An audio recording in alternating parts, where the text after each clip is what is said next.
తొలిసారిగా జనగామ పట్టణం ఒక జైన గ్రామం అని చెప్పేటువంటి అవకాశం నాతో జనగామ సందర్శనకు వచ్చినటువంటి చంటికి దొరికింది. 2016 జనవరి 31వ తేదీన జనగామను సందర్శించినప్పుడు జనగామ పట్టణంలో అక్కడ గణేశుని వీధిలో ఉన్నటువంటి ఒక గణేష్ విగ్రహాన్ని చూసి అది రాష్ట్రకూట్ల నాటి శైలికి చెందిందని అనిపించింది.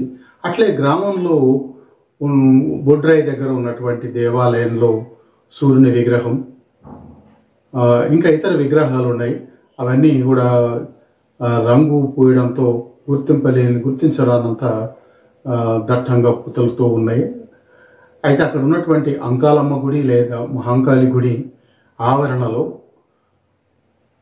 ఉన్నటువంటి విడి శిల్పాలలో ఒక చతుర్భుజి అయినటువంటి కాళికాదేవి విగ్రహం, ఇంకో చాముండి విగ్రహం ఉంది. అంకాలమ్మ గుడి పక్కన కుడివైపున చిన్న ఉపాలయంలో ప్రత్యేకంగా అరుదైనటువంటి ధ్యానాంజనేయుని శిల్పం ఉంది.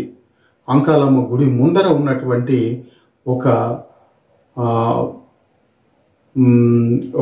అడుగున్నర ఎత్తున్నటువంటి నలుపలకల రాతి స్తంభం మీద నలువైపుల చెక్కిన కాయోత్సర్గ భంగిమలో నిలబడి ఉన్నటువంటి జైన మునుల శిల్పాలున్నాయి. ఇది జైన చౌమికు వంటిదే.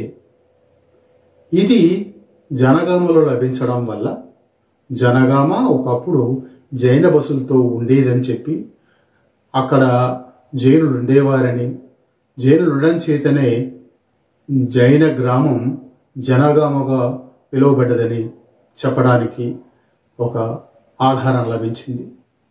అట్లాగే ఈ జనగామ దగ్గరలో ఉన్నటువంటి కల్లెం గ్రామంలో కూడా నేను చదివి పరిష్కరించినటువంటి ఒక జైన శాసనం ఉంది. అందులో మాతృభవ జైన వసతి అనేది ఉంది.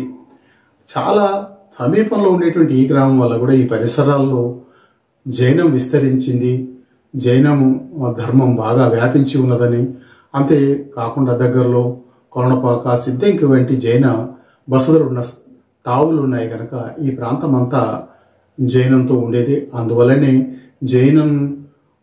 జైన శ్రావకులు, జైన మతావలంబకులు ఈ రాకపోకలు జరిపేటువంటి కేంద్రంగా జనగామ ఉండేదని, అందువల్లనే జైన గ్రామమే జనగామగా మారిందని చెప్పాలి.